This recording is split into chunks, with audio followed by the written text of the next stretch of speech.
పోసాని కృష్ణమురళి దారేటు ఆయన ఇక పాలిటిక్స్ కు గుడ్ బై చెప్పేస్తారా లేదంటే రాజకీయాల్లో కొనసాగుతారా అన్నది ఇప్పుడు హాట్ టాపిక్ గా మారింది.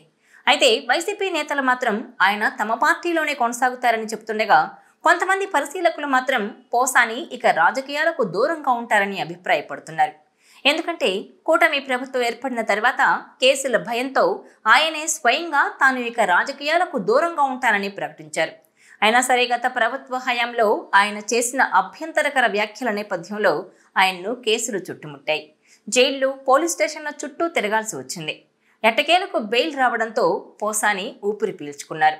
అయితే ఎన్నికలకు ముందు ప్రతి విషయంలో కలుగజేసుకొని తన అభిప్రాయాన్ని చాలా ఘాటుగా వినిపించిన పోసాని కృష్ణమురళి ఇకపై ఏం చేస్తారు అనే విషయంపై జోరుగానే చర్చలు సాగుతున్నాయి. పోసాని రాజకీయ భవిష్యత్తుపై రకరకాలుగా ప్రచారం జరుగుతోంది. నిజానికి పోసానిది బలమైన గళం, కానీ ఆ గళాన్ని సమర్థవంతంగా వినియోగించుకోవాల్సిన అవసరం ఉంది. ప్రజా సమస్యలపై స్పష్టమైన, అర్థవంతమైన విధానంతో ముందుకెడితే రాజకీయాల్లో మంచి భవిష్యత్తు ఉంటుంది. కానీ ఆవేశం, ఉద్వేగం ఎక్కువైతే మళ్ళీ ఇబ్బందులు ఎదుర్కోవాల్సిన పరిస్థితి వస్తుంది. ఇప్పటికీ పోసాని ఏ నిర్ణయం తీసుకున్నారనేది స్పష్టంగా తెలియదు. కానీ రాజకీయాల్లో కొనసాగాలంటే తాను ఇప్పటి వరకు చేసిన తప్పిదాలను సరిదిద్దుకొని కొత్తగా ఆలోచించాల్సిన అవసరం ఉంది. నిశ్చితమైన అభిప్రాయం లేకుండా ఎవరినైనా తీవ్ర స్థాయిలో విమర్శించడం తాను నష్టపోవడానికే దారితీస్తుంది. ఇక నుంచి రాజకీయాల్లో కొనసాగాలంటే సంయమనంతో ప్రజా సమస్యలపై చురుకైన స్పందన అవసరం. కేవలం వ్యక్తిగత విమర్శలు కాకుండా ప్రజలకు ఉపయోగపడేలా తన గళాన్ని వినిపిస్తే పోసానికి రాజకీయ భవిష్యత్తు ఉంటుందంటున్నారు విశ్లేషకులు. ఇక తాను అసలు రాజకీయాలకు దూరంగా ఉంటానని గతంలోనే ప్రకటించారు పోసాని. ఈ క్రమంలోనే అసలు పోసాని రాజకీయాలు చేస్తారా, చేయరా అన్నది ఇప్పుడు ఆసక్తికరంగా మారింది. ఇదిలా ఉంటే రెచ్చిపోమంటే రెచ్చిపోవడం, అనేయమంటే అనేయడమే ఆయనకు శరాఘాతంగా మారింది తప్ప పోసాని అంటే వ్యక్తిగతంగా ఎవరికీ వ్యతిరేకత లేదు. పైగా ఆయన బలమైన గళం కూడా రాజకీయాలకు మంచి పరిణామమే. అయితే ఈ గళాన్ని వినియోగించుకునే తీరులోనే ఆయన సంయమనం కోల్పోయారు.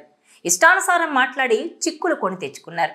అందుకే అలాంటి అనుచిత వ్యాఖ్యలు తగ్గించుకొని ప్రజా సమస్యలపైన, రాజకీయాలపైన నిర్మాణాత్మక వైఖరి అవలంబిస్తే పోసాని వంటి వారికి రాజకీయాల్లో మంచి భవిష్యత్తు ఉంటుందంటున్నారు.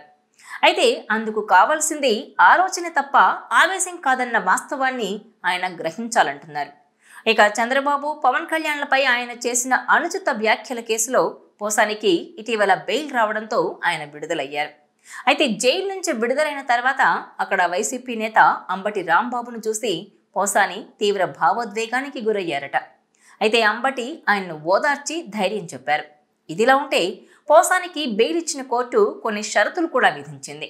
అందులో భాగంగా వారంలో 2 రోజులు సోమవారం, గురువారం గుంటూరు సిఐడి కార్యాలయానికి హాజరు కావాలని షరతు విధించింది. ఈ మేరకు ఆయన సిఐడి కార్యాలయానికి వచ్చి అధికారుల సమక్షంలో సంతకం చేసి వెళ్లిపోయారు. ఆ కండిషన్స్లో పోలీసుల దర్యాప్తుకు సహకరించాలనే నిబంధన కూడా ఉంది. అంతేకాకుండా మరికొన్ని కేసుల్లో హైకోర్టు ఆయనకు నోటీసులు జారీ చేసి విచారణ చేపట్టాలని ఆదేశించింది. ఈ నేపథ్యంలో ఆయన్ను పోలీసులు ఎప్పుడైనా విచారణకు పిలిచే అవకాశం ఉంది. ఈ వీడియో మీకు నచ్చినట్లయితే please share, like and subscribe R24 Telugu.